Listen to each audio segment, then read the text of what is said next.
როგორ არ ვთქვა, ორივეჯერ ქვეყანას თავიდან ავაცილე სამოქალაქო დაპირისპირება.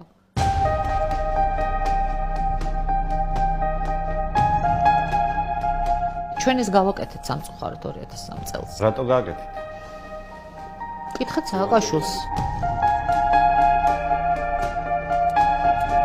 გადაგდება ჩემი, დაიწყო ინაგურაციის მეორე დღიდან.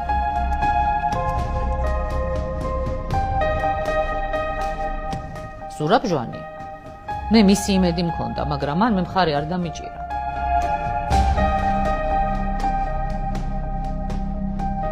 ამ დროს სააკაშვილზე რა წარმოდგენა გაქვთ? ძალიან ადეკვატურ ობიექტური. მე არ მინდოდა სააკაშვილის ხელისუფლებაში მოსვლა.